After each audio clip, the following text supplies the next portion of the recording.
Hi, this is Paul, and with me today is Reverend Doctor. What titles do you like, Chris?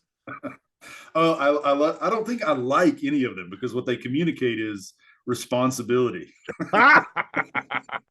Like maybe is dad a title? I like being dad. Yeah, So he was just doing dad work a minute ago. So, all right. So, Chris Green, he's a theologian. He's an author.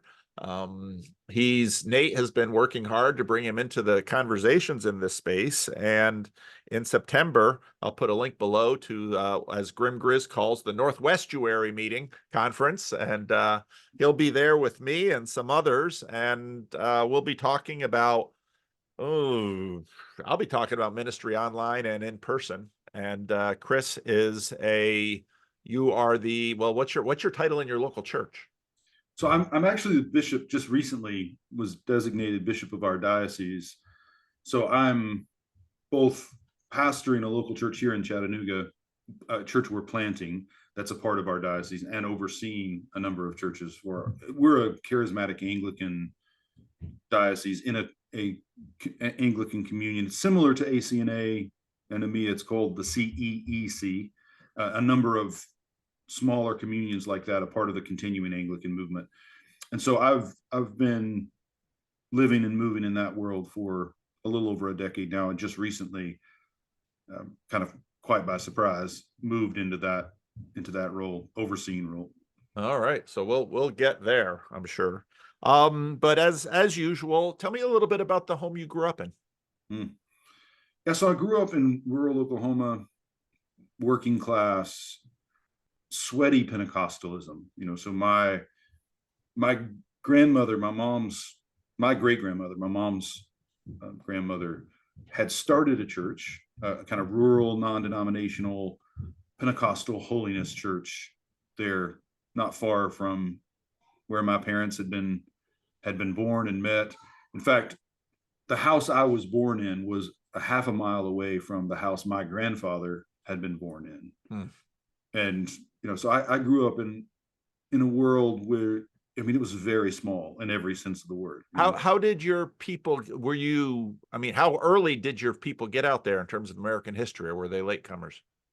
So the way that the story is told in our family, and of course, now as an academic, I've learned to be suspicious about the stories families tell about themselves.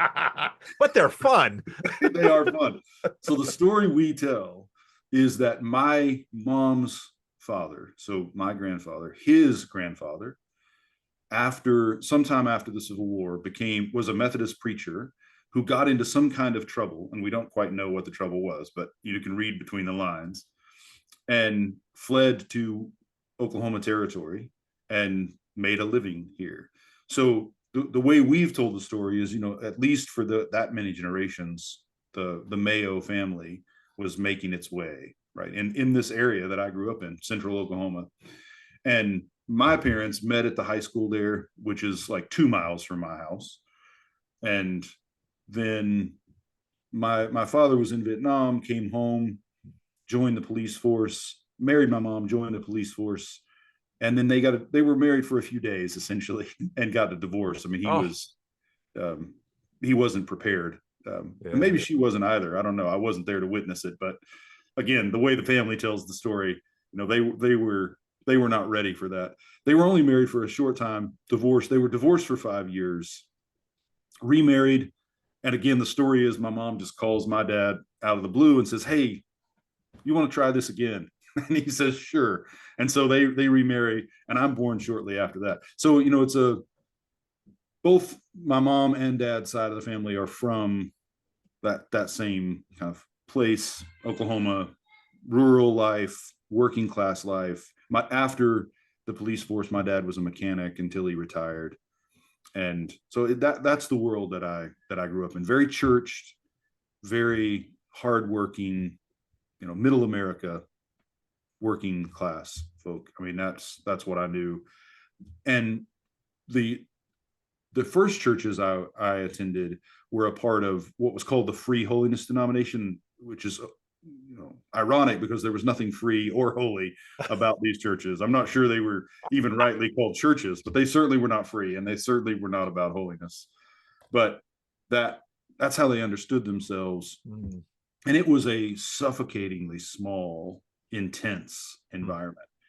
And thankfully, by the time I'd come into adulthood, my family had gotten free of that.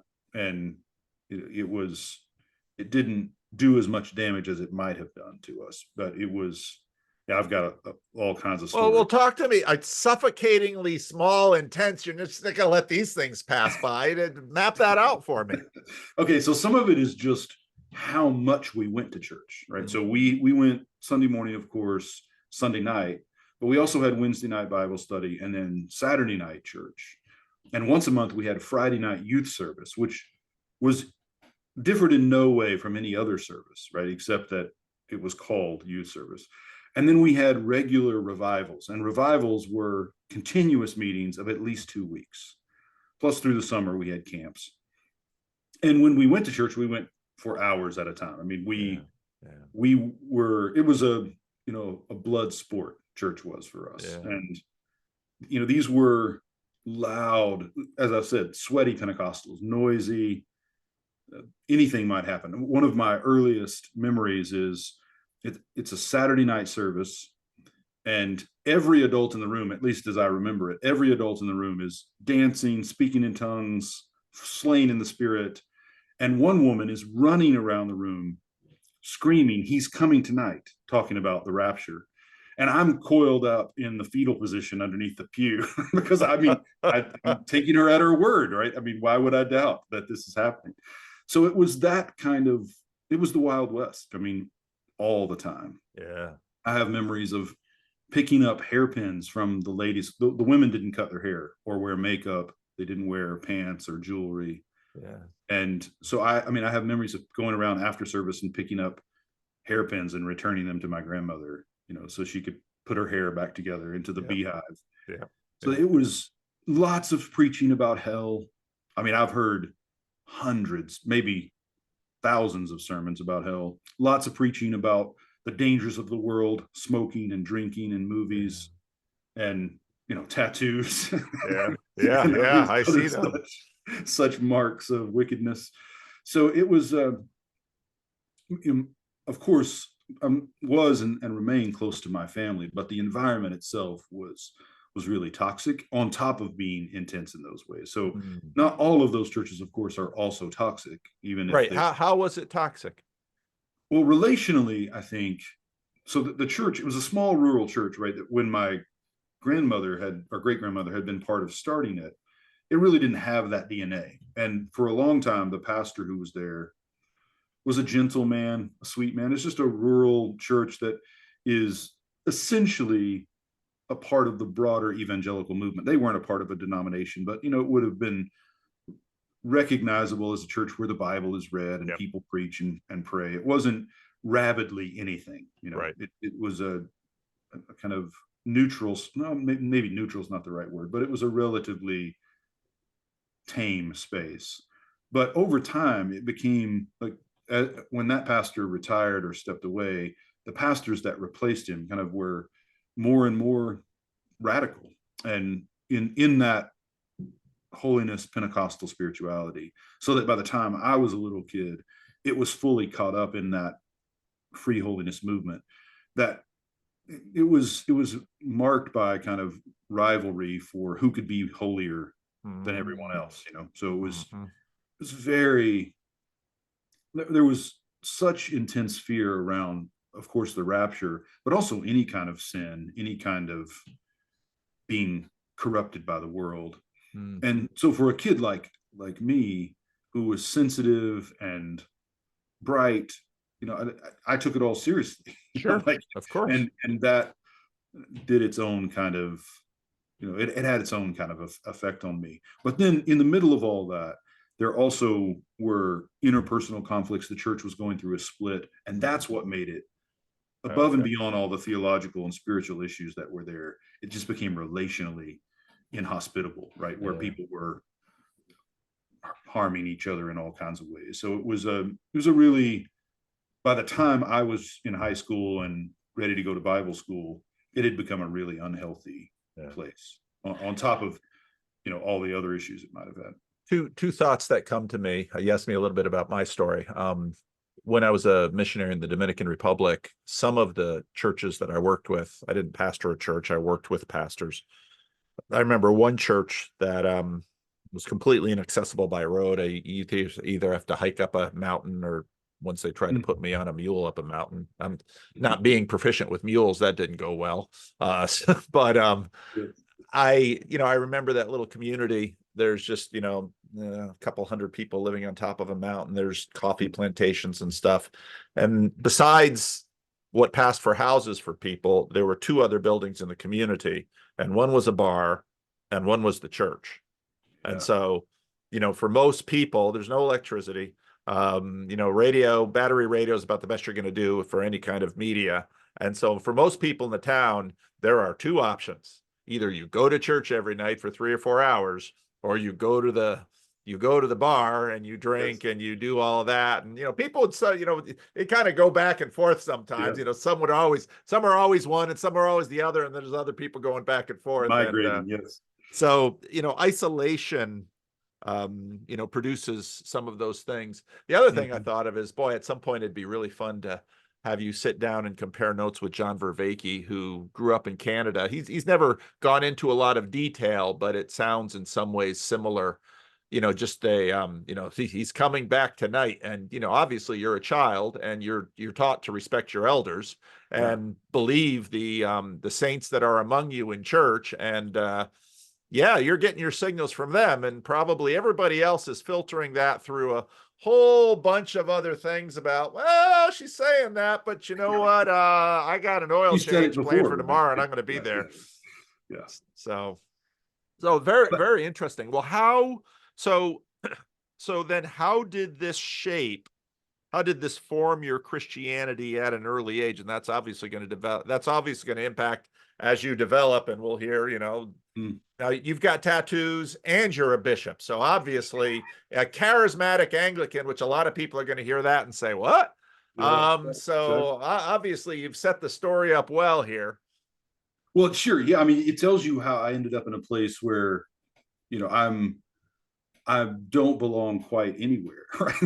like I'm, you remember that wonderful line in "Oh Brother, Where Art Thou?" where he's looking for his pomade, and he says, it's 2 weeks, it's a geographical oddity, 2 weeks from everywhere, so I'm like a theological and ecclesial oddity, I'm 2 steps removed from everything, like whatever tradition, like I'm equidistant from that. I think it shaped me in part because there was the way my immediate family was processing it. So I was really blessed in that my grandparents, my mom's parents, were, at least by the time I knew them, right? Now, what they were like as parents is a different story, but as grandparents, they couldn't have been better.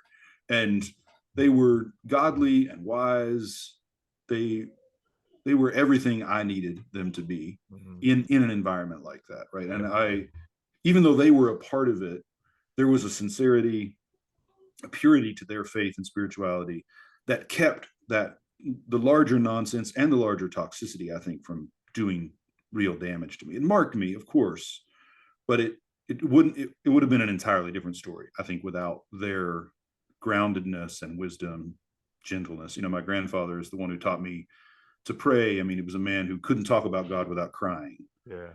And that, of course, has a way, there's something redemptive in that already. So I'm experiencing it through them. And then my dad was smart. He wasn't taken in by it in a way that almost everyone else around me was taken in. He stayed because of his loyalty to my mom and her family, and it was the family church. And one of the things about my father that I really disliked when I was living at home, and now I find it mostly amusing, but also respect, is that he's pretty convinced that the harder something is, the more likely it is that you should do it. Like you should always look for the hardest way to do something, because that's almost certainly the right way to do it. And so staying for him was hard.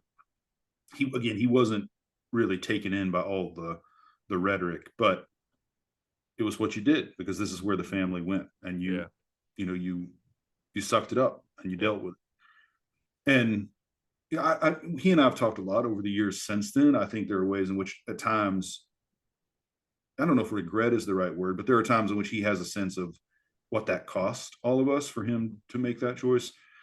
But I mean, at the same time, I don't know what his options really were, right? The Yeah. world was small then, right? This Yep. is a world before the internet. This is a world, we didn't have a television. We didn't go to movies. And, it was there wasn't nearly the kind of, I mean, obviously for some people of different means and with different history, you could make a change, but we just weren't the kind of people that made those kinds of changes easily.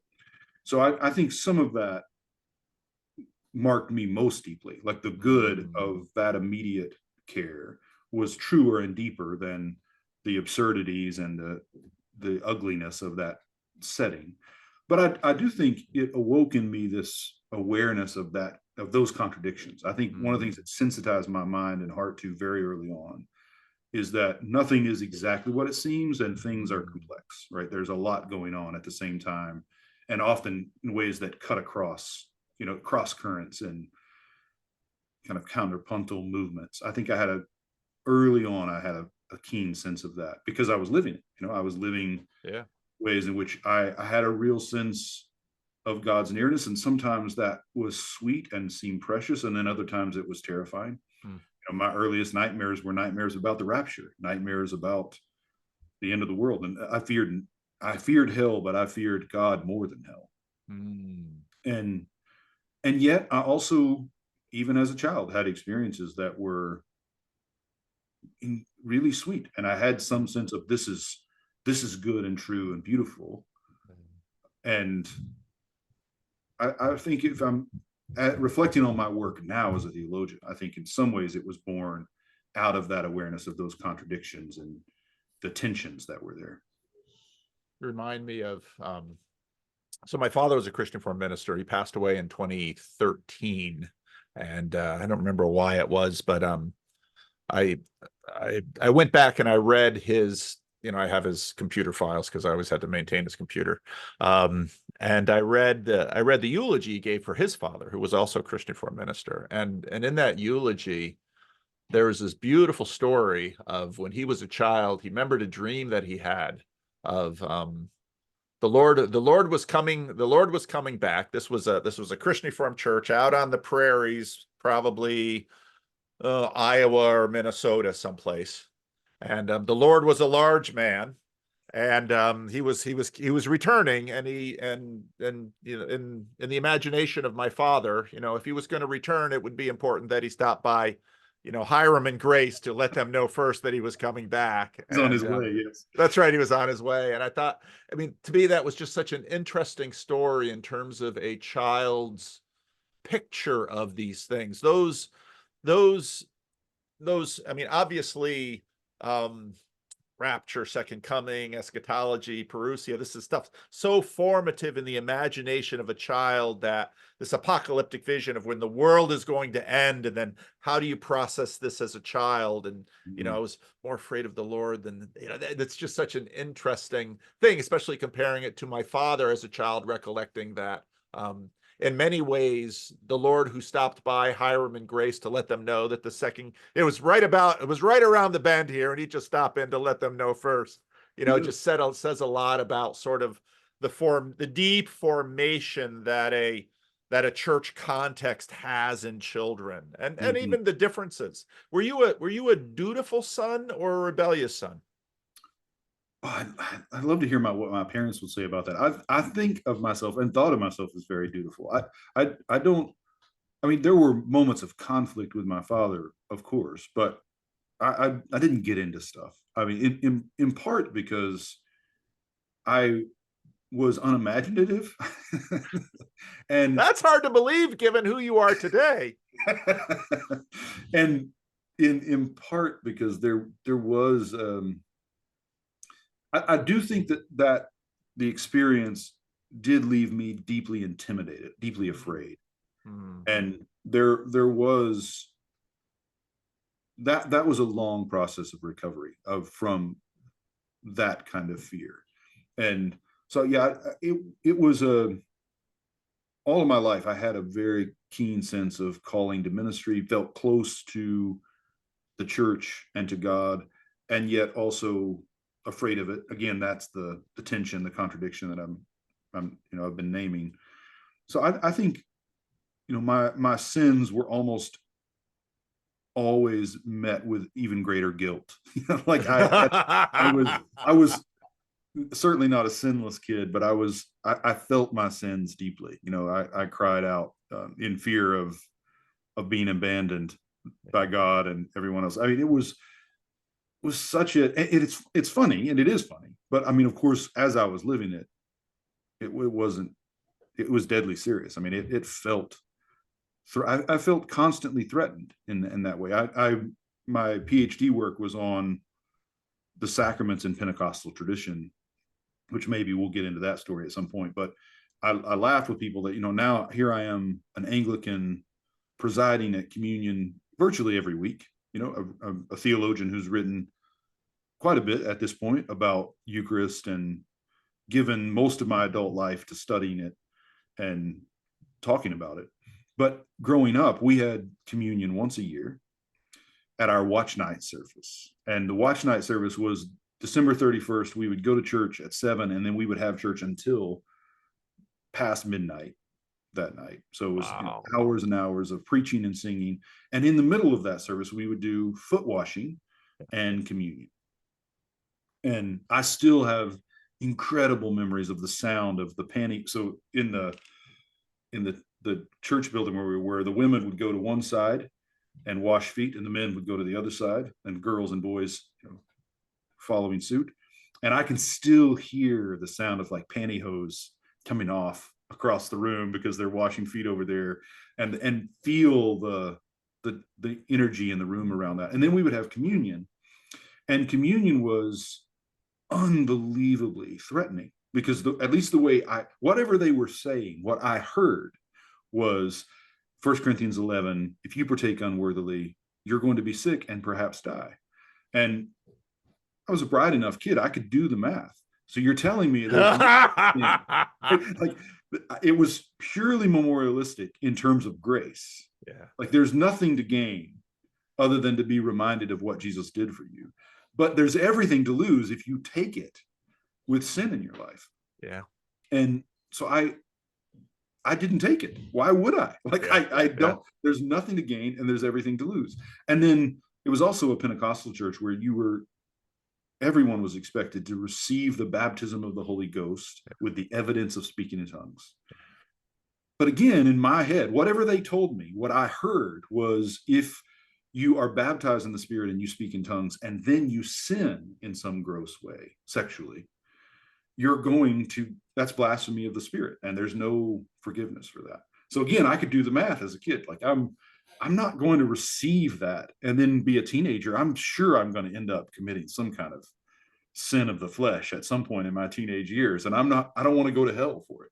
And so I think those stories tell you like a lot about how seriously I'd taken it, how charged the environment was. And at least for me, again, who knows what this conversation would be like, if we were to find, I don't have any contact with those people today. They wouldn't have contact with me. But if I were to go back and meet with them, I'm sure my experience is different. Yeah. But that's how I experienced it. Yeah. That's the way it happened to me. Yeah. So talk to me about your first taste of freedom from this community. Maybe it's high school, maybe it's college, but what did that look like for you? Was it a leaving, and then where did you go, and what was that like? Yeah, two things. I went to Bible school. So I went to a private Christian, like work at your own pace academy. My parents sent me to, and so I didn't have any public school experience. I really didn't have any worldly experience at all. I worked a few jobs in high school, but mostly worked for my dad and friends of my dad.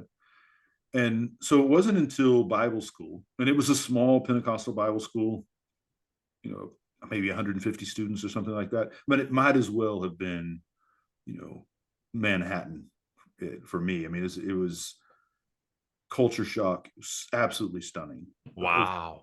Utterly overwhelming for me. I was totally unprepared for it. I flunked out, which is hard to do at a Bible school. Yes. Let me tell you. Mostly because of absences. I didn't go to class because it was intimidating for me. I mean, I was very socially awkward. I didn't know how to navigate it. And at that point, when I wasn't at home for the weekend with my parents and my family doing laundry or whatever, I wasn't going to church at all because I didn't know how to be present to it. Not because it wasn't some kind of what we would call now deconstruction. It was more just, I didn't know how to navigate the other churches that I found myself in. It all seemed fake, honestly. It was so much less intense. And all my life, I'd grown up hearing that these people were faking it anyway. Like it didn't seem real. And so it wasn't really until I ended up traveling for almost a year. I traveled with an evangelist, rather than staying and working with my dad. I went on the road with him. And so I'm going from, small church to small church all over the US. And what I started to see there is that it was, in a sense, a glimpse behind the curtain. And I started to recognize, okay, this is not what it claims to be. And at this point, I'm starting to have questions and realizing that I'm meeting some of the people that I grew up hearing preach at camp meeting, or were recognized as kind of leaders in the movement. And I recognize that not only do they not have answers to my questions, and not only are they hostile to my questions, I can tell from their reactions they've never asked these questions. Right? They're not only unwilling to engage me, they've been unwilling to engage it at all. And something about that was freeing. I think I realized that there was a kind of permission for me to accept that just wasn't good, that it wasn't. And now we're back to those contradictions that I had sensed. That, one of them is very, very young. I was praying. I mean, I'm a little kid and I'm praying, and suddenly I started singing a song to Mary, Jesus' mother, thanking her for sharing Jesus with us. And it was like I was manifesting a demon. Like the way that I felt it was, I mean, there's nothing worse than being a Catholic. And here I am singing to Mary, and nothing in my life has prepared me for why I would be doing this, where this is coming from in me.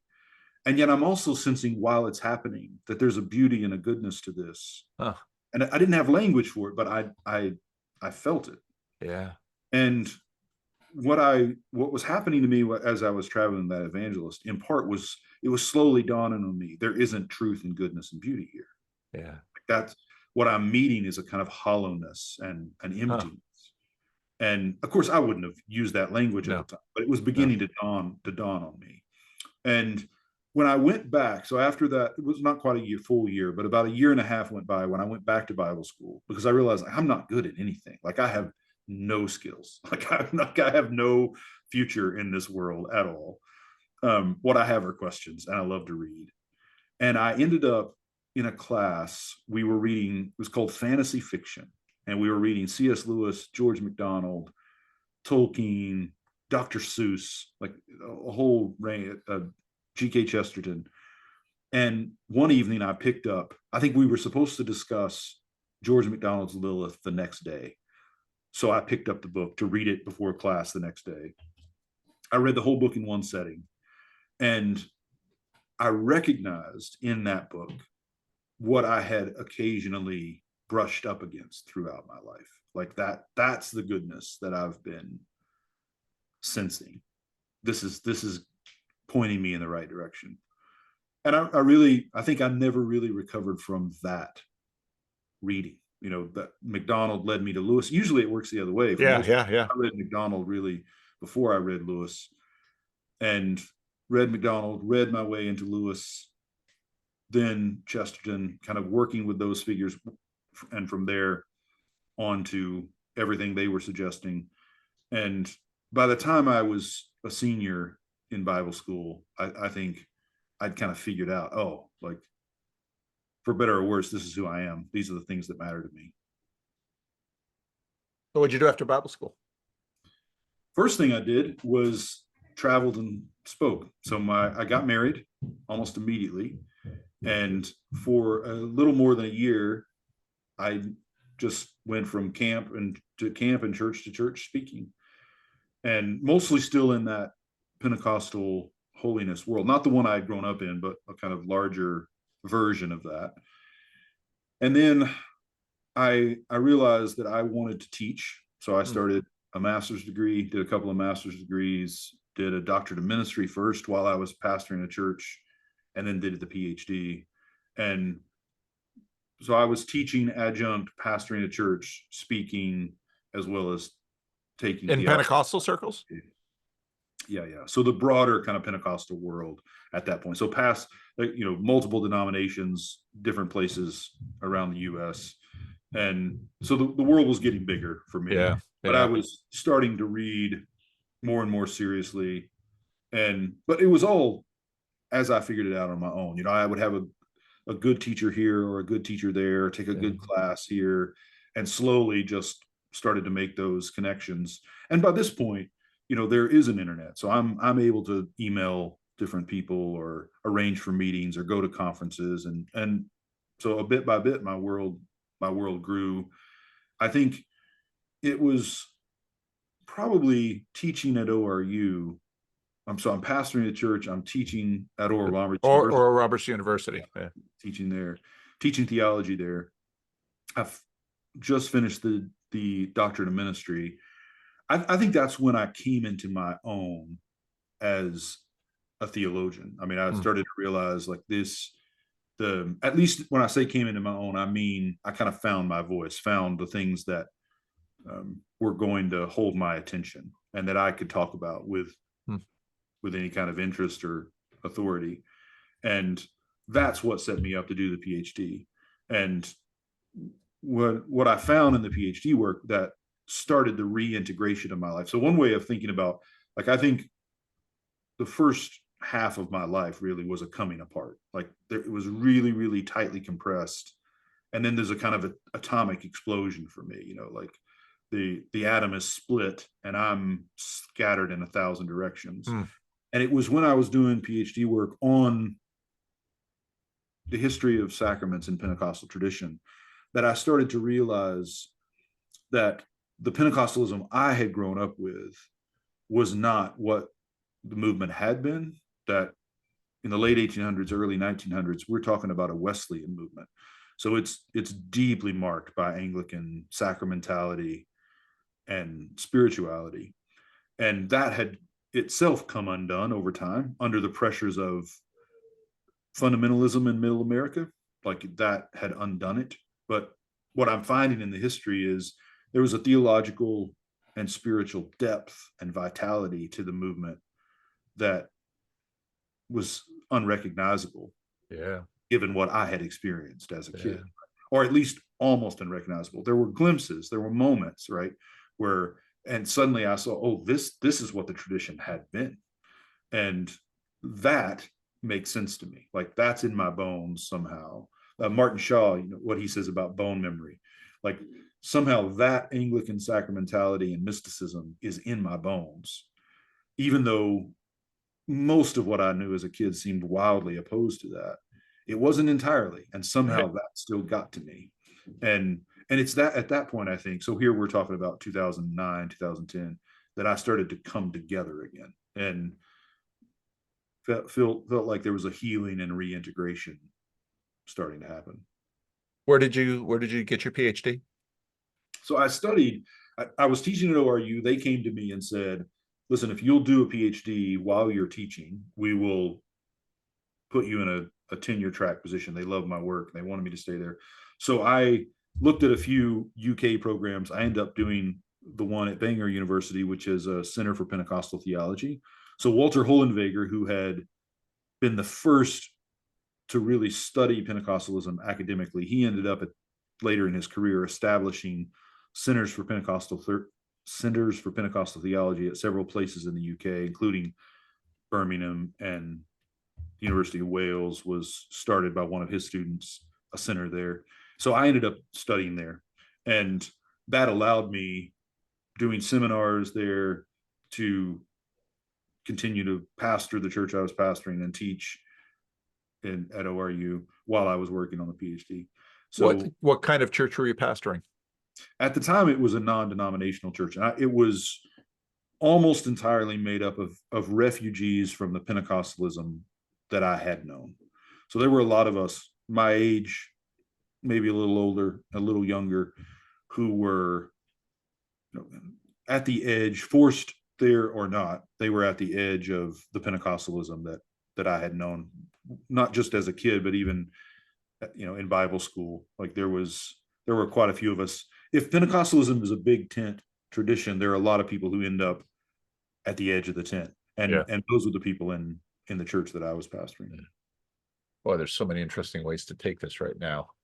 Well, let's talk a little bit about, I visited Oral Roberts University once, and all I remember are the massive hands. That's all I remember. Yes, that's right.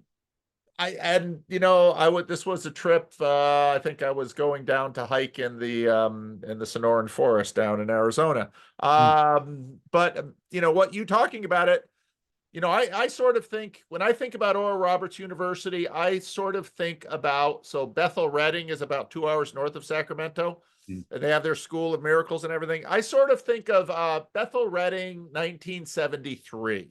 So tell me a little bit about Oral Roberts University. Yeah. The thing that's so strange about it, again, and I'll just own right up front, I'm sure there are lots of folks who've been to ORU have a different experience. My experience was great and was nothing like that.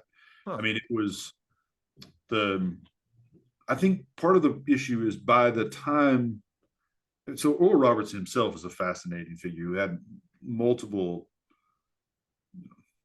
revolutions in his own life.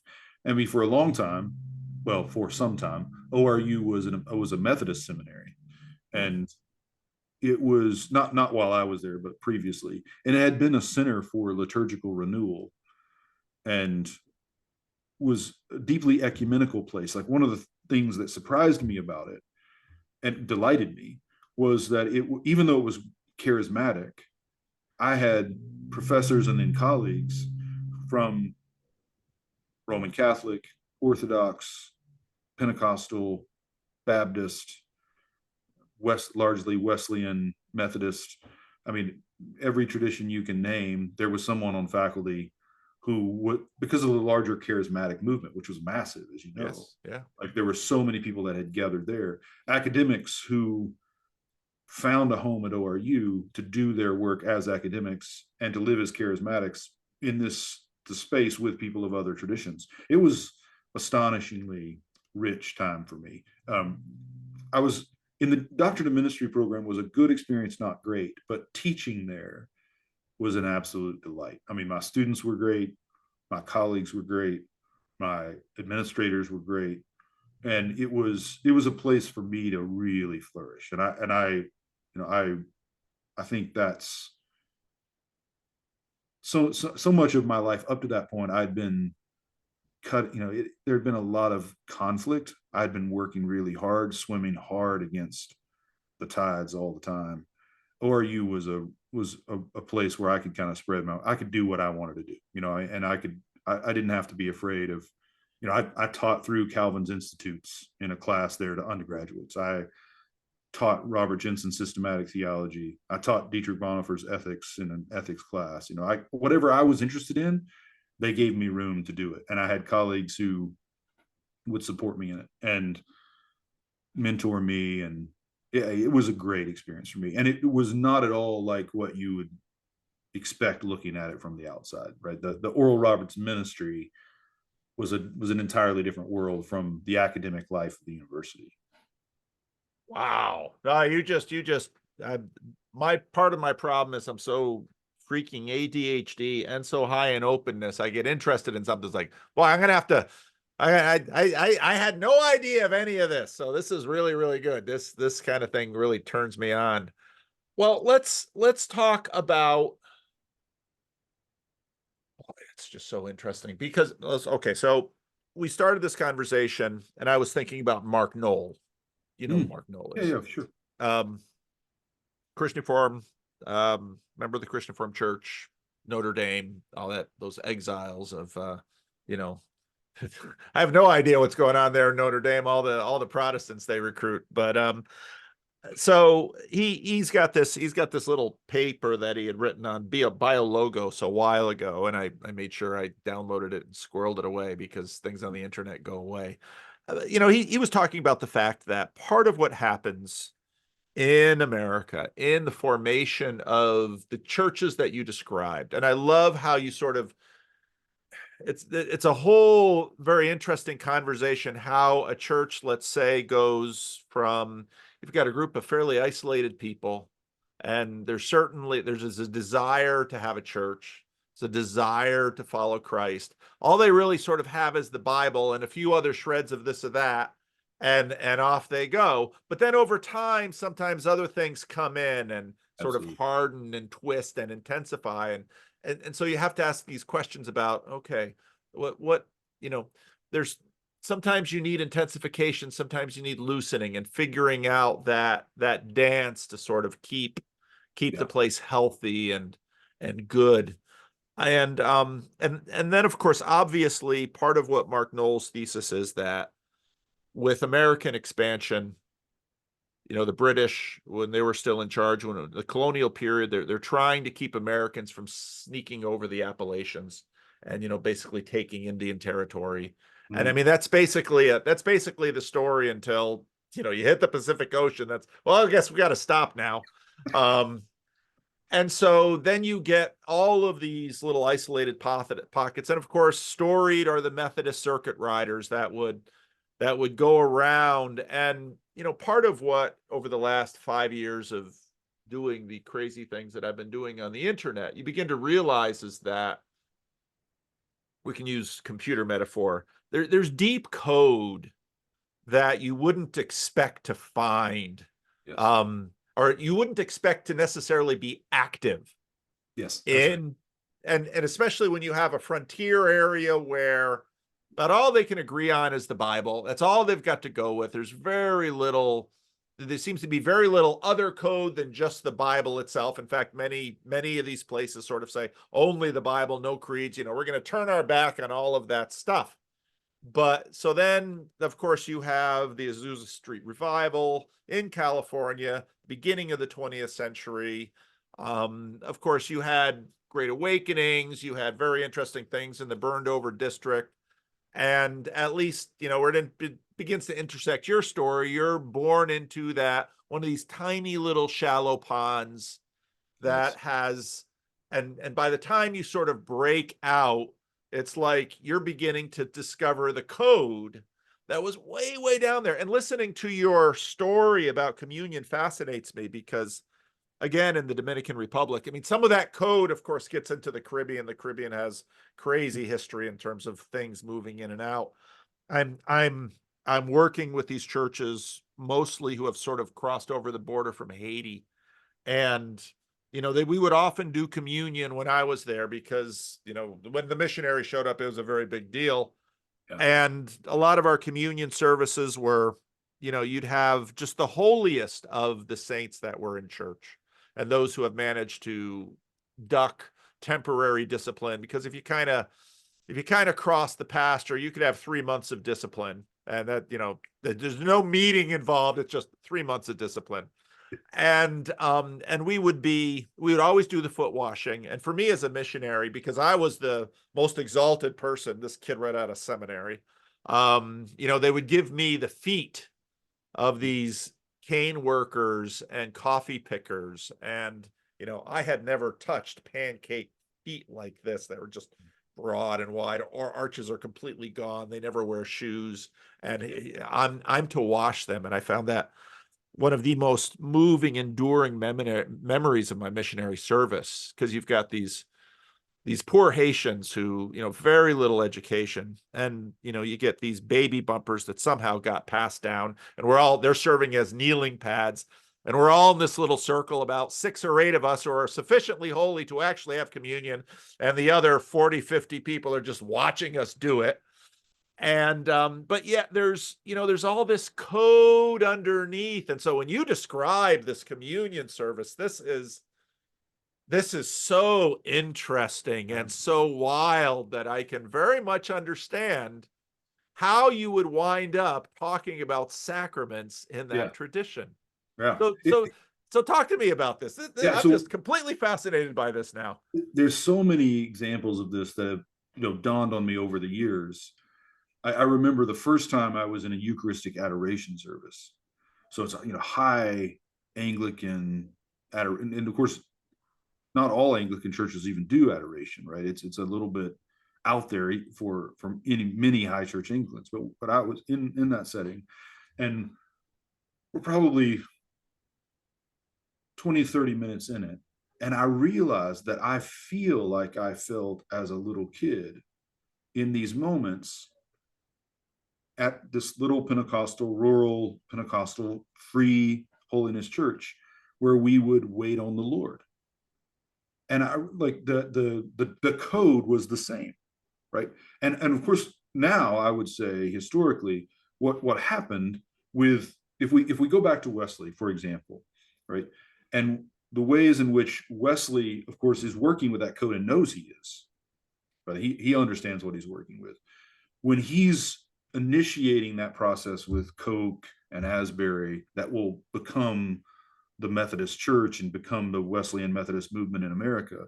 Like he knows that, episcopacy is a part of that code. He knows that Eucharist and regular communion is a part of that code and so on. But what happens over time is that feel, the energy of it, the vibe, we might say, that's what everyone knows they're getting. Like it sounds and feels the same, and songs are being passed and sermons are being passed, and for a while even catechisms or prayer books or some versions of that are being passed, but nobody's teaching the code anymore. Yeah. Like it's not a teaching tradition. They don't do that kind of deep theological formational work. Like it's being passed down, but it's being passed down in ways that are caught, not taught, right? So you might you're still singing over 1,000 tongues to sing. You're still singing the doxology. So there's Trinitarianism there, but you're not teaching it.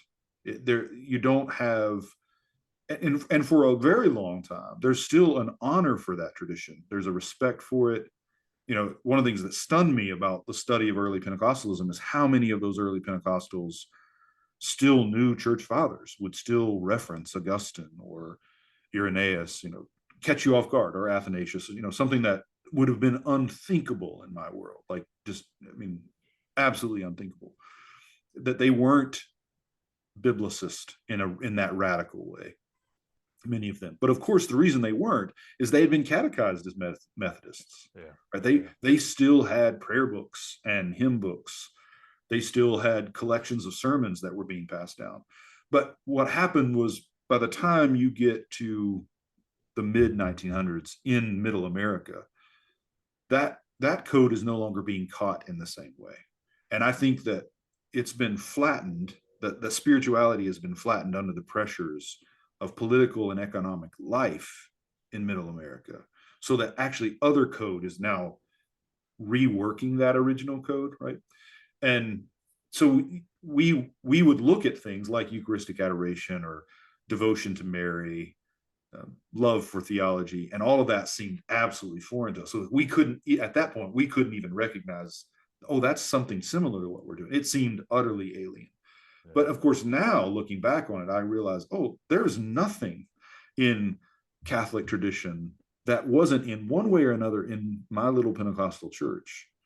It's just we would never have been able to recognize it in that way, right? Like the code had been so reworked around other codes, right? Or so, I don't know what metaphor we want to use here, if we want to talk about a virus or what is the best way to get at the complexity there. I mean, I think one of the things you're picking up from me, and I certainly picked up from you, like I think the actual complexity of spirituality, concrete lived spirituality on the ground in any setting, is orders of magnitude more dynamic than any account can catch up to, right? The territory is so much more dynamic than any mapping can ever catch up to. And yet, if you start to really study the map well, and if you know the territory well, you can start to recognize, oh, this is very similar, right? And there is so much shared DNA, so much shared code. And you can, again, sometimes it's really hard to do, but you can start to identify, oh, this is that. Like the altar call that I grew up with is the call to communion. Just now it's not to the Eucharist, it's not to the communion rail, it's to the front of the church, but it's still the same call. And they still call it an altar call, which of course nobody pauses and says, well, where's the altar? Where's the altar? And why did you use that word? Right. That's a very curious word to just kind of have it travel on. I mean, the code just travels on through. Exactly. And I mean, I think in some ways that's testimony. I mean, theologically, I would say that's testimony to the Spirit, to the ways in which the gravity of the wisdom of that tradition, the ways in which the code does travel through. But I also do think there are ways in which, if you catch me in a different mood at a different time, I feel a grief about it, that we were so close to so much truth and goodness and beauty and wisdom, and yet we didn't know what we had, right? That we didn't receive it with. So I'm there are times in which I'm warm toward it, and then you might catch me the next day, and I'm there's a part of me that, I don't know if anger is the right word, but something like grief about but it was so, by that point, so stripped down, so diseased, that so much was missed too, right? Like I can see some of it, but I don't. It led to, my youth being deeply contradicted, and I think that's tragic in some way. It didn't have to be that way. Yeah, I'm so interested in. I actually first, my first learned about you when you had that one thing you talked about Jesus and John Wayne, because in the corner some people were bringing up Westerns, and my frustration with Kristen's book was that to me the real story wasn't that Christians, their politics and religion is all together. To me, that's just kind of like politics is sense and religion is dollars. Religion is always and politics is now, and the relationship of always and now is always present there. And so that would happen to me. I grew up I was born in the 60s, and so I watched all of this during the Cold War, and I was on sort of the left side of the Christian Reformed Church with the racial reconciliation movement. So to me, it was like, you mean those people actually drive cars to churches? I wouldn't care to write a book about that, because okay, they drive a car to church. Yeah. But to me, I think you nicely put into it, there was, before the Second World War, for example, the great boogeyman for the Christian Reformed Church was Methodism. Mm-hmm. That these Dutch immigrants came from the Netherlands, and they were here, and they were beginning to inhabit the plains. Where can you have a dairy? That's kind of the dominant thing in a Frisian's mind when they come to America. Can we have a dairy here? Can we do a dairy here? Will cows live well here? I mean, that's the one thing they're thinking about. And of course, when they get to America and they look around at the other Christians, they're like, they're Methodists here, and then you've got Canons of Dort, and you've got all of those. To me, a lot of I think the more interesting questions we have to grapple with, I think in hopefully a curious and appreciative way, is in fact the crushing that happened. Because it's not the case that Catholicism somehow was unable to cross the sea. There were plenty of Roman Catholics in Latin America. And a lot of the American West was in fact Latin America first, before it became part of the United States. And so, to me, those questions are especially important because, of course, the issue. So while we're talking, the Christian Reformed Church Synod is going on, and I'm doing little comments about that on my channel too. Probably shouldn't, but people seem to want me to. But we are still undergoing the pressures of enormous changes that are now Yeah. continuing to mold and shape all of these inherited traditions. Yeah. And now in a sense, the fights between the Reformed and the Methodists and the Catholics and now the Orthodox are on the scene. If Mm. they came 300 years ago, we'd probably kill them or something. Who knows? The Klan would put them on the list too.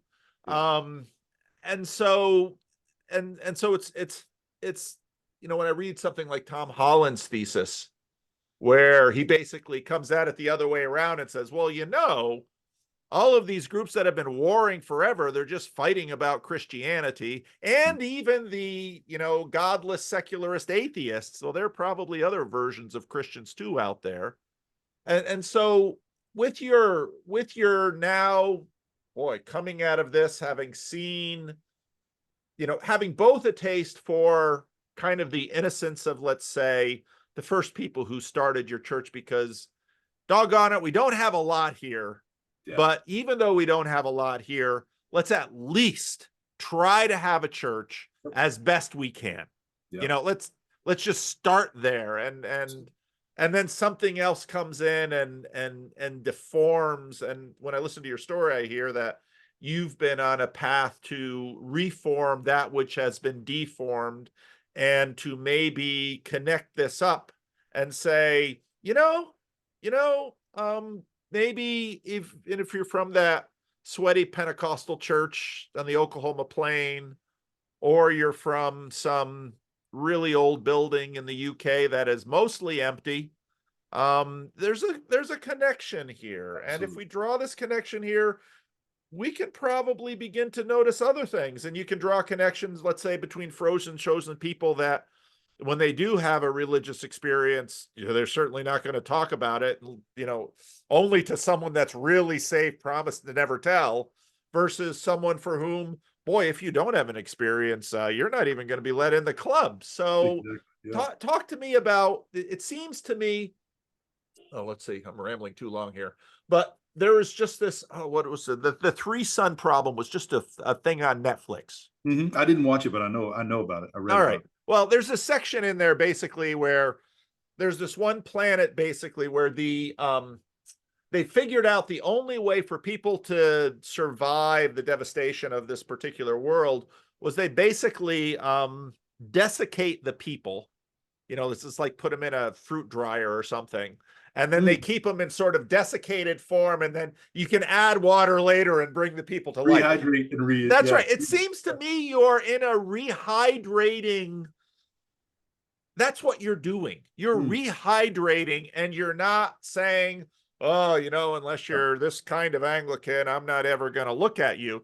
You're Yeah. a charismatic Anglican who's from Yeah. Oklahoma. So it seems to me like you've seen all this code and said, I bet you this thing could live again.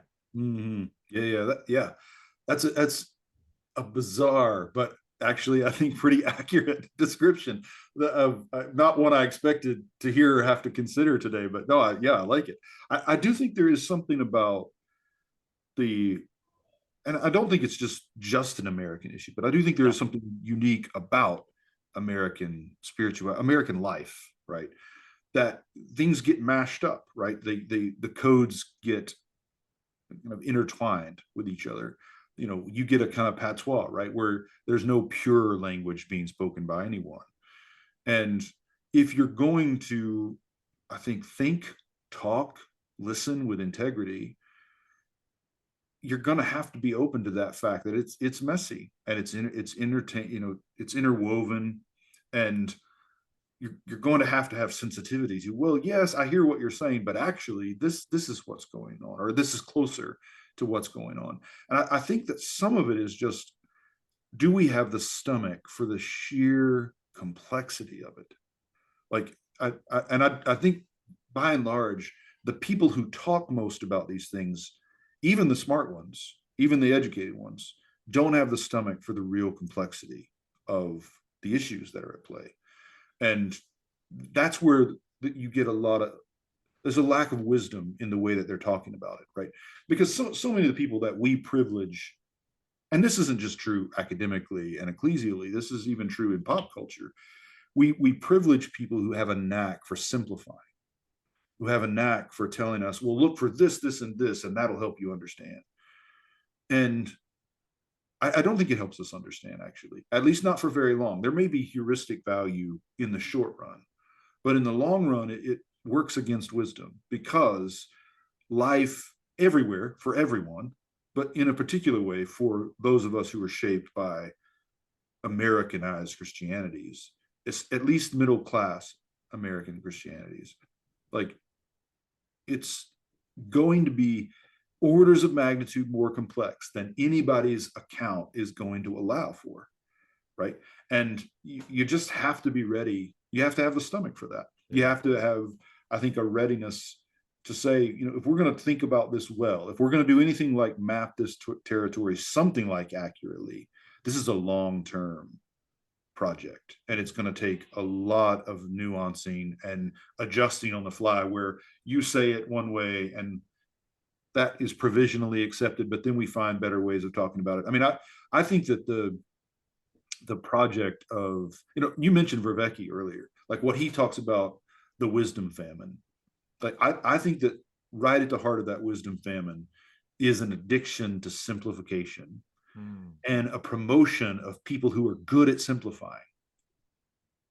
Right? You know, so sometimes people will say that to me. I think over the years, I've had a lot of people say that to me, you know, that I'm good at making complex things simple.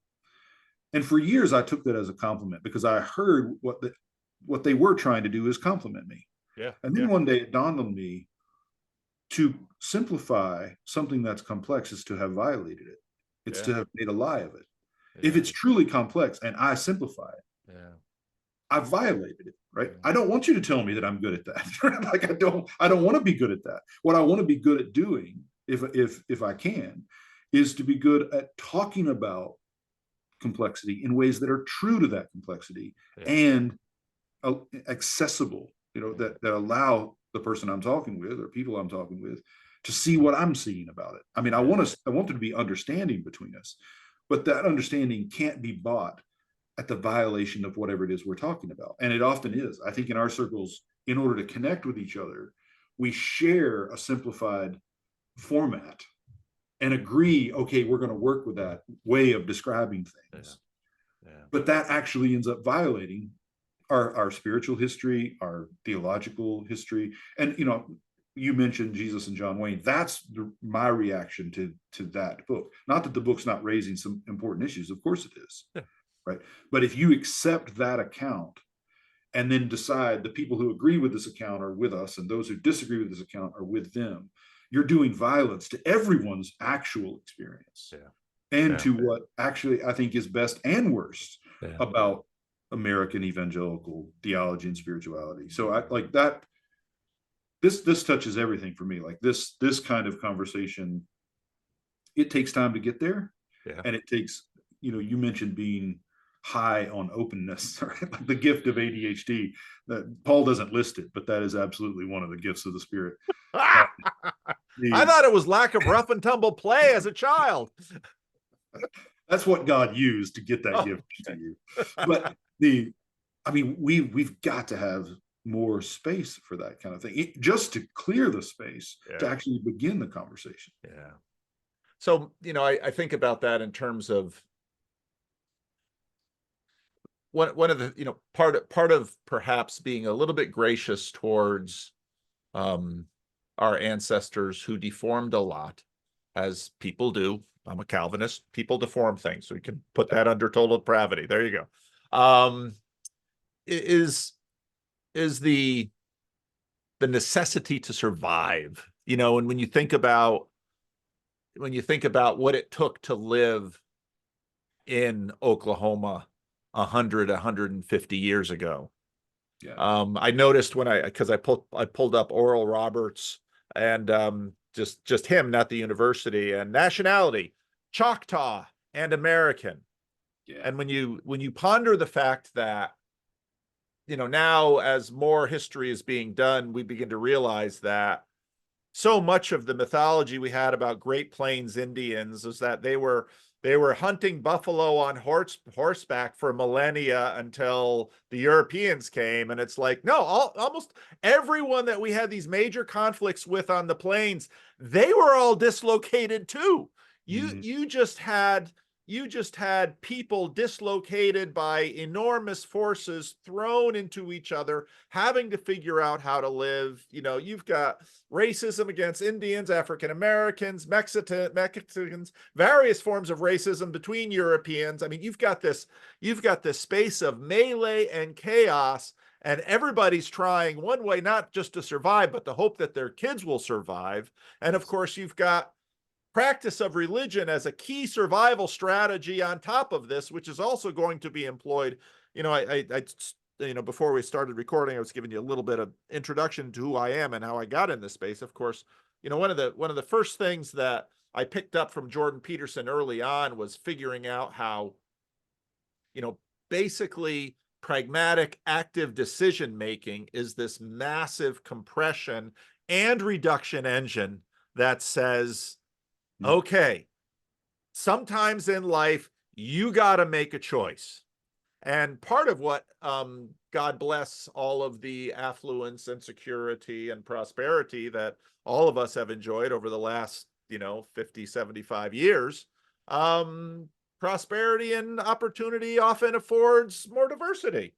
You can have things different ways. You can have a little town. You have 5 different churches and all of these different things, but doggone it, if it's 1925 Oklahoma, you're going to have to figure out what to do. And as a group, they're going to have to decide on rules to do. And, there's going to be loss in that thing. And so, part of what's interesting for me too is how, of course, now the Christian Reformed Church is drawing up lines and picking sides and figuring out who's in, who's out in some things. In other ways, they're like, oh, let everyone in. And I'm thinking, you're kicking these people out and wanting these people in at the same time. And I'm not quite sure we're actually thinking a lot about most of this stuff. We're just sort of reacting to what's going on. Yeah. That's right. I mean, if I have a prejudice, it's that we're about as bad at this as any humans have ever been at anything. Like we're not good. As a rule, most of us are not good at managing the complexity. Again, in part because the world, complexity continues to rise. Yes. And our instinct is to look all the harder for ways of simplifying it, right? Ways of reducing that complexity, rather than learning the wisdom of living with it, learning the wisdom of what it might look like to flow with it. And I mean, even that language, immediately you start to think, well, like that's just another form of X, Y, or Z. We've already seen people who are trying out versions of, just progressive, liberal spirituality or theology. Anything goes one way or another. But that's not what I mean. What I mean is, what would it look like, right, to actually grapple with these things in ways that take them seriously, recognize that there are consequences, whichever way you go. And at some point, you might have to make a call. You might have to say, this is what we're going to do, right? But to let that be a long-term project rather than a short-term one. Like, I do think that there are lines that have to be drawn. Like we are going to have to say, this is going to make it so that I don't want you raising my children if I die. I don't want my children spending the night at your house. I don't want you teaching them. Like, there are things that are going to separate us in that way. But I want us to find those things out as truthfully as possible and as patiently as possible, not figure them out up front. Because you can't actually do that work. So I think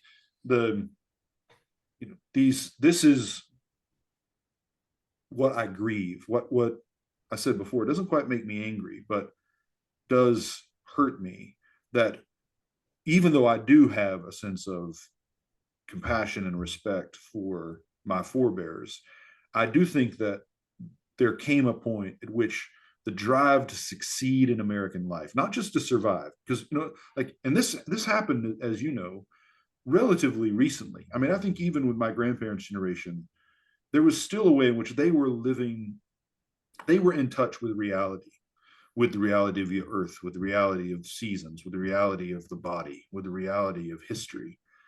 But I think that very quickly, from my parents' generation and the next one, like we lost touch with reality. Yeah. And in losing touch with reality, we really did forget what matters. And suddenly we were sacrificing everything to be able to make that next jump at our job, or to succeed, right? To buy that car, or to have this sign of having made it in the world. And that the damage that did, the short term and long term damage that did, I think is just it's catastrophic, right? Because it's one thing to have to make adjustments in order to survive. It's another thing to just abandon your responsibilities because you're trying to make it in a kind of capitalist consumerist way. And I think that killed my parents' generation in so many ways. And that meant that the churches that I grew up in, and then now, those who are younger than me have grown up in, so many of those are decimated at that level, right? So it's not just the adjustments that were made by pioneering people or immigrants who were trying to make their way in a world that was hard.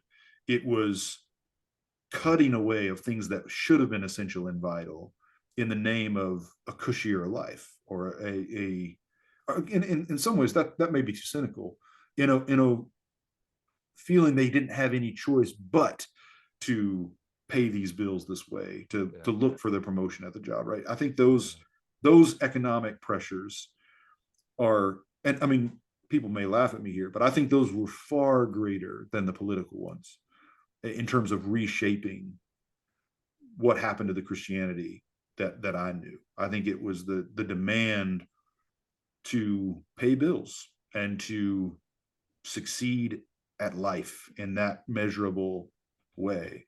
I think that's what did it, far more than conservative liberal politics did. No, I think that's right. And part of, complexity has risen. Again, so I was watching all the hot button topics will come at the end of the week. And so they put all the, you're a bishop now, so you know something about this stuff. They put all the easy ones first. And I'm watching these easy ones and I'm thinking, globalization is hitting us all, in a way that, I mean, and when you talk about globalization, you are talking about complexity. One young man stood up at Synod and said, because everyone, for a church in crisis like the Christian Reformed Church, who's been in pretty significant numerical decline since the high water mark was like 1992, and so I see the people working at the denominational level looking at the world and seeing these immigrants come and looking at immigrant churches, and they're like, boy, we could, it's pretty easy to sort of enfold an immigrant church, some little connection, and I want to be CRC. Great. You be CRC, bang, you're CRC. Okay. But wait a minute, I've still got, a few thousand relatives back in the country I came from. Can they be CRC too? Yeah, why not? And at the same time that they're having a conversation about pensions, and it's like, yes, I'm sitting there like, do you remember what you just talked about 30 minutes ago? And now you're talking this, and nobody is saying you just made a dozen new ministers. Who's going to pay their pension? And when they don't have pensions like the Dutch guys here, what does that mean about your conversation about equity? Yeah. And you don't think at some point someone's going to notice that all of these brownish Latin pastors don't have any money, and and you just watch this, and it's like, yeah, that's right. It's one of those.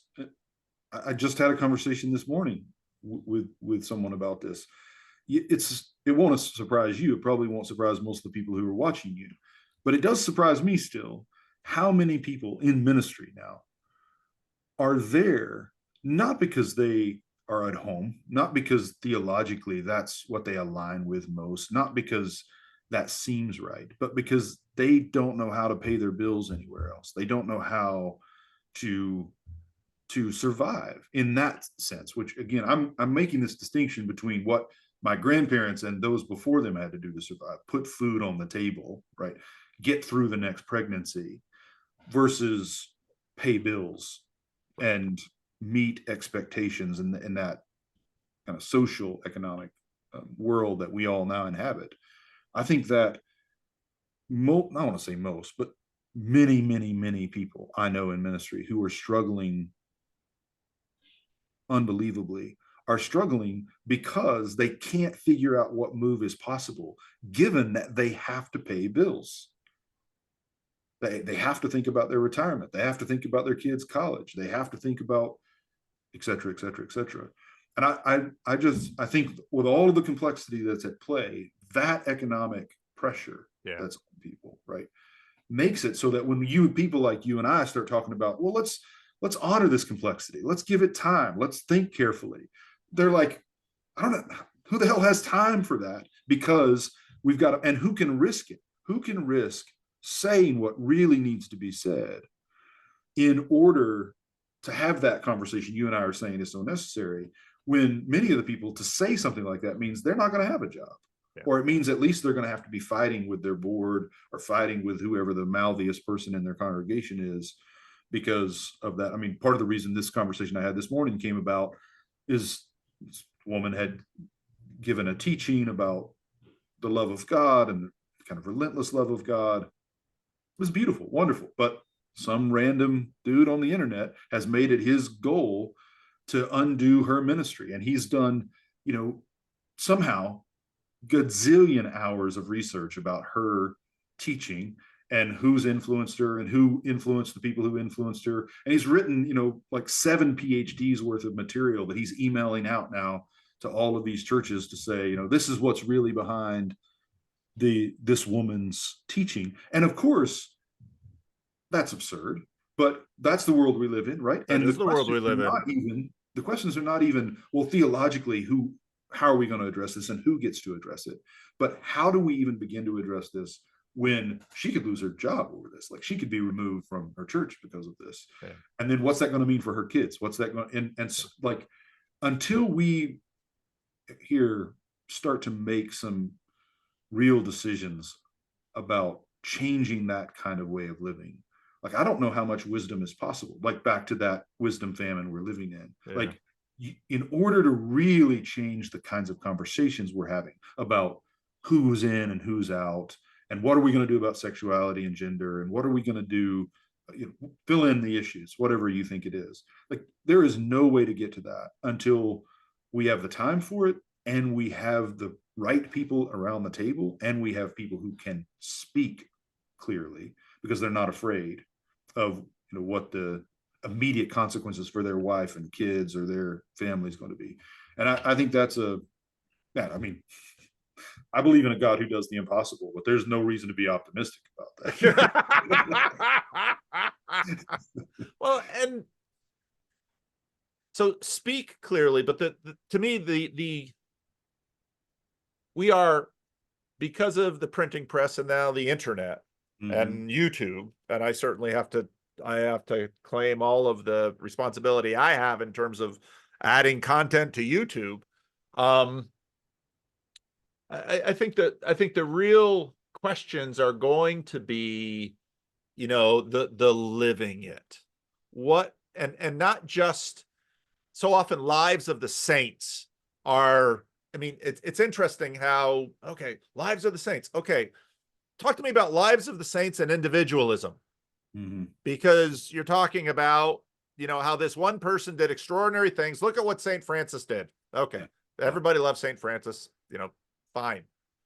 But to actually have and establish and to maintain a community of people who go through time and can actually, suss out, not just talk about these things, because part of what we live in a world. I made a video a while ago that talked about sophisticated versus Christians versus simple Christians, because as a pastor, I've often met people who they are not sophisticated. They do not have an IIQ. They have not read a lot of books.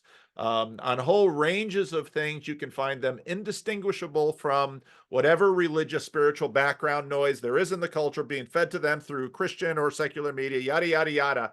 But on other frames of reference, they have managed to, that person is having a hard time. They have shown up for them. Yes, this is exactly it, Paul. This is, I think this is what I've been trying to get at for the last 30 minutes of our conversation or more. Like, let's take that pattern, like that sophisticated and simple. What I've learned, and I've learned it in all kinds, I mean, I'm happy to give examples of this, is that very often the sophisticated ones are the ones who've piled up simplifying formulas. So they're sophisticated in that they've got a lot of stuff in their head. But what most of the stuff that's in their head is techniques for simplifying the world. And what you have in many cases with people who are simple is that they've learned to live in ways that are open to the real complexity of life. So, like, I'll give you one example of this. I mean, I've taught in a lot of different places, from universities and seminaries and small Bible schools, churches, tiny churches. And one of the things I've learned over the years is that the people you would expect to be most open and teachable rarely are.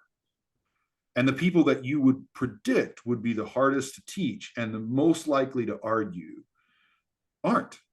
The very many times, I mean, many, many times in my life, I've walked into a setting expecting, okay, these people, they're not going to want to hear what I have to say. And these are, again, we're not talking about people who have advanced degrees or have read theology or ever engage in that conversation. But when I bring it up, if I'm able to show how this bears on their life in some way, I don't mean it's practical, but I mean, this matters for the way that you pray. This matters for the way that you read scripture. They're ready. They have many times they have more skills for that conversation than my fellow academics do. And that's what I've been trying to get at, right? That this sophistication very often is a way of actually simplifying things that does violence to the world. And not always, but sometimes, at least the wisest of the people who are living this simple life have a knack for the real complexity of life that makes them more gracious, more patient, more open than I think a lot of academic training has made a lot of us. That's getting close to the concern I've been trying to name here. And I think, where I get excited about this is because so often it is the sophisticates on the coast who just keep pointing fingers to those poor people in flyover country. Who, they might have the kitschy Christian stuff on their walls, and if you poke at them, they'll vomit out to you whatever little religious hokey cliche that they might have picked up, and so they're dismissed and scorned for this. But as a pastor, when I look at them in community, I think some of these people are outshining you. Oh, of course, because they know how to love their neighbor. And if you got into trouble, they would jumpstart your car. and so, I saw this in, my father's ministry in Patterson, and I continue to see this, not just in flyover district, but in coastal areas. And so then to take some of this and say, okay, well, how are we going to talk to the sophisticates over here? I would say, well, because in some ways what they have maintained is, again, one of these lived, active, physical traditions, inherited traditions that somehow has been coded into them, even if they can't tell you the code. I mean, I'm talking through Zoom right now, and there is a slew of code beneath Zoom that is enabling us to do this right now. But you and I, we just click connect, and here the magic works. And this is also some of what's going in. And I think this is part of what I've seen going on in terms of a new fascination for sacraments that is sort of creeping up in the churches that, we might not be able to tell you why we're doing this, and we might not be able to argue for a sophisticated theology of sacraments very well, but this is what we do. And somehow, even if we can't notice it very clearly or prove it statistically, it's good enough in my life that I say, people who do that on average do a little better. Yeah, I think one way of getting at this, maybe yesterday's gospel reading in our lectionary, we use the Revised Common Lectionary, was a passage in Mark 4 in which Jesus talks about the farmer who scatters seed, and the earth of itself produces, he knows not how. Right. But then when the time comes to harvest, he's there with his sickle. And then the next part of the passage is about the mustard seed, the smallest seed and the greatest plant. And I think some of what you see there, there's the farmer is the most likely to know that he doesn't know exactly how this works, precisely because he works so hard at what he does know. Right. So he knows, like, this is the seed I've got to use. This is the soil I've got to have it in. This is the season of the year I've got to put it down. This is the season of the year I can expect it to come, but I don't know how it happens. And I don't know that it will happen this time because there's so many things outside of my control. The earth has to do some stuff that has nothing to do with me. The weather has to do some stuff that has nothing to do with me. I can pray about it, but mostly it either happens or it doesn't, right? And I'm at the mercy of all that. And there's a wisdom in that if what you're doing is studying weather patterns or studying seeds or studying the history of farming, there's a kind of, this is, I think, what Charles Taylor is describing with disenchantment, at least an aspect of it, is that there's a kind of scientific knowing of those things that, or Ian McGilchrist, a kind of awareness, a hemisphere awareness that is flattening down what you know and don't know into kind of points that don't actually help you live at all. That would be the emissary. Cut off. Yep. Yes, exactly. It cuts you off from how to live. And I think that's what we most desperately need, is a recovery of ways of knowing that actually translate to living. And this is why I was saying about very often amongst these so-called simple folks, using the language that you gave us, right? People of flyover country, whatever it is, the people I grew up with, it's not just that they've learned to live it and can't think it. Often they are closer to being able to think it because they've lived it, right? Like if we take the Gospel of John, right, that it's as you do the truth that you come to know it and it sets you free. That there's a certain way of knowing, whether we take McGilchrist's language or Verbecki's or whoever we're dialoguing with, Charles Taylor, like I think they're all naming this way in which over the last few hundred years, people who've been successful in our world, in the Western world, we've made it so that the closer we get to sophistication, the closer we get to success, the more we're losing touch with ways of knowing that actually translate to abundant life and to life-giving life. And that's why we're in the mess we're in, I think, on all of these various fronts. Can we recover that? What would it look like to recover that? And this is not for you or for me as simple as saying, or McGilchrist or Taylor or any of those others we've named. It's not a matter of rejecting all of that, but of reintegrating this into a larger, wiser way of being. And I think that's the work we're bound to do. And it's built into some of it's cliches, principalities and powers. I don't know if you remember, I don't know if you're old enough to remember the movie Dave, who's the president, and there's but I think about, I think about Bernie Sanders. I mean, when Bernie first ran against Hillary, I mean, Bernie, unlike Hillary, Bernie still pumped his own gas. And now all Bernie had to do was have such a good showing against Hillary that very quickly Bernie Sanders never pumped his own gas again.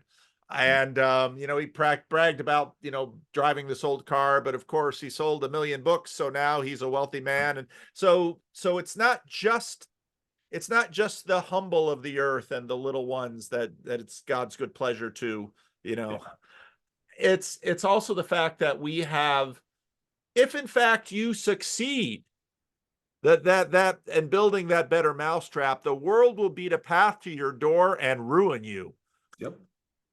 and That's right. and we are we are in this space, and on one hand, that's part of the reason why the gospel is just so astounding, because it didn't ruin, well, did it ruin Jesus? Is his crucifixion a ruining? Well, sort of.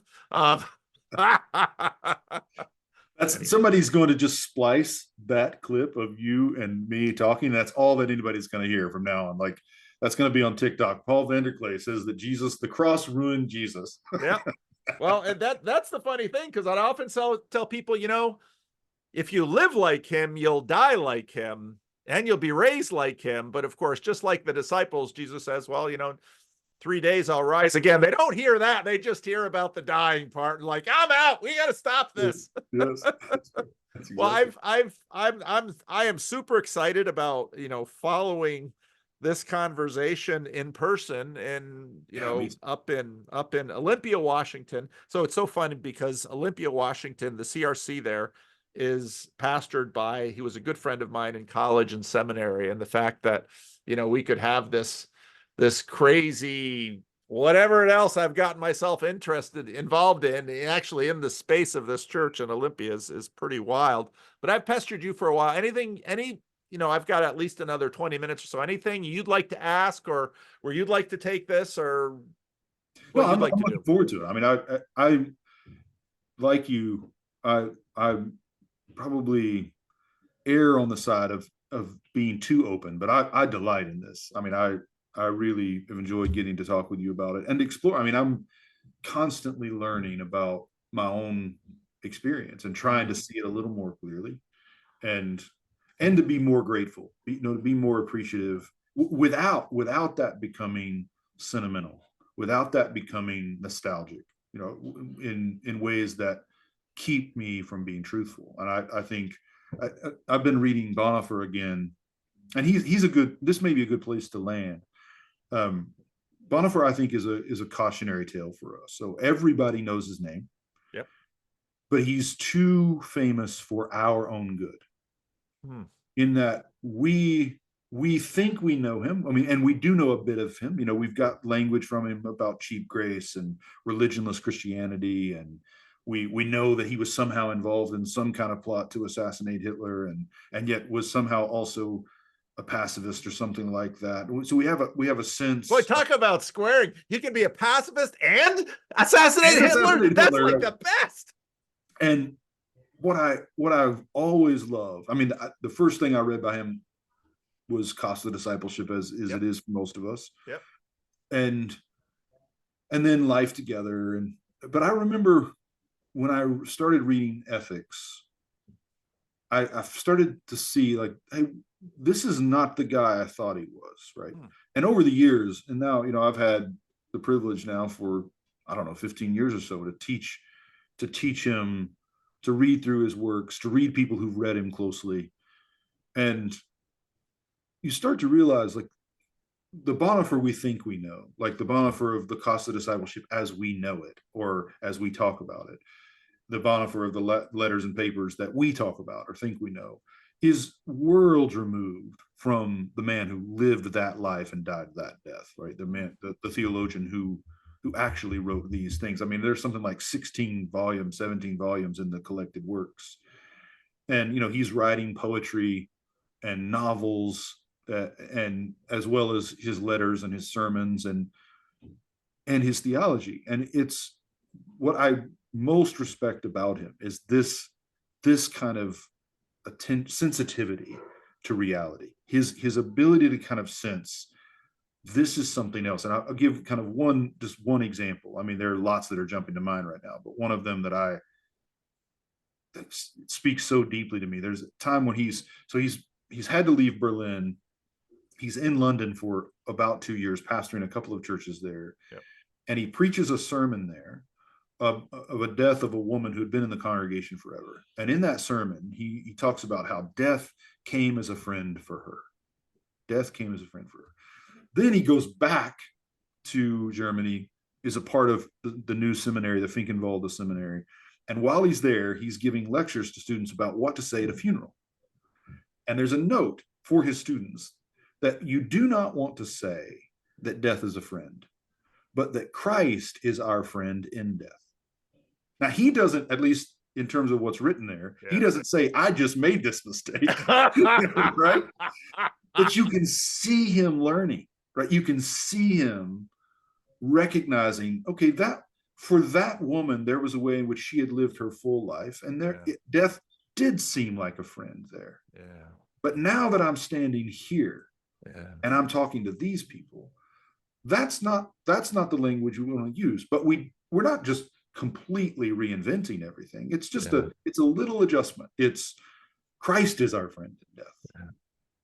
And that little adjustment makes all the difference, right? And I think it's, to me, that's where life is. It's in those little adjustments where we realize, okay, I know why I said it this way before, or I know why I made that decision then, or I tell my students sometimes, if you want to know whether or not you have any understanding of anything, just ask yourself, can I tell a story about how my mind and heart have changed? And if you don't have a story, then you haven't learned. You don't have anything to say about it, right? Like, you have questions, but you don't have anything to say about it. Because until you can tell a story about, well, I used to think this, and I once decided that, but then this happened, and I met this person, and I read this book, and I was praying, and this thought came to me. Like, until you have that kind of story, like, you haven't been able to learn enough, to live enough, to make those little adjustments. And I think that, part of what excites me about this conversation with Nate, conversation I just had with Martin Shaw, things like that, is getting to meet people who are learning to make those little adjustments, because that's what's going to make the difference for my wife and my kids and the people that I'm pastoring. Like, if I'm going to be good for them, I've got to keep doing that, hopefully for another 30 years, right? I'll keep making those adjustments right up to the end, right up until the last. Yeah. I think about, my father died before any of this crazy YouTube stuff happened, and my mother and I often talk about the fact that if he were alive, he would have really loved this, because this was, just the best thing about my channel is getting to talk to people and meet people. And I think about, I came back from the mission field. I was here in Sacramento, and I was sitting down in a restaurant with a bunch of clergy. And one guy was nearing retirement, and he was talking about basically how much he hates still being a minister, how he complained about his church, he complained about the people in his church. He talked about the fact that his son had once expressed some interest in the ministry, and he talked him out of it. He was proud he had talked him out of it. And I watched this, and I wasn't, I'd been in the ministry now 7, 8 years. So I wasn't completely new, but from where I stand now, it looks new. And I thought about that. And then, on my next trip back east to visit my parents, I just asked my father, I said, Dad, you pastored for 40 years. And then when you retired, you kind of shocked Mom, because she's like, it's like he never retired. I mean, he just didn't have to do all the things he didn't like doing, like the administration, but he kept meeting with all kinds of people and doing Bible studies, kept doing that stuff. And I said, I kind of told him a little version of that story. And I said, what about you? And he said, oh, I love it more than ever. And I thought, that didn't surprise me at all. Yeah. And I thought, but I think that's what happens when you do learn to garden your heart. Yeah. Because, if you're people not in the church sometimes complain about the church. And so John Steck was one of my Old Testament professors, and he was on the NIV translation committee, and people would come up to him and say, I have a problem with this little, and he'd say, you should see my list of problems with the NIV. Yes. And yet, so then to be able to have a list of disappointments, hurts, wounds, to have all of that from the church, sheep that bite, they do sometimes, then they kick. But to have all of that after decades of time and to turn around and say, yeah, but I still love those sheep and I still love that church. And, I don't know what continuity looks like in the life to come for people in our line of work, but I sure suspect it will be even more satisfying than what we've managed on this side. So, Amen to that. That's a good word, Paul. That's a good word. well, thank you, Chris. This has been an absolute joy, and I'm really looking forward to meeting you in Olympia, Washington, in not too long from now. Yeah. It'll be And an eye, I'm afraid. you wanna talk about any books that you've written or anything like that? That if people hear and say, "Oh, I'd like to know more about this guy," where can they? Yeah. The most recent book it's called The Fire in the Cloud. It's the second in a trilogy. It's a Christology trilogy. The first one, which is the one that had the chapter about John Wayne, was an aesthetic Christology called All Things Beautiful. This one is called The Fire in the Cloud, a biblical Christology. And it's a reading of Old Testament stories of travel and journey for Christological concern. So, I mean, that's a place to start. I have a Substack, of course. I think we all are like morally obligated at this point to have a Substack or some such. People can find that easy enough. But yeah, thanks for having me out, Paul. I appreciate it. Thank you, Chris. Well, I will end the recording now.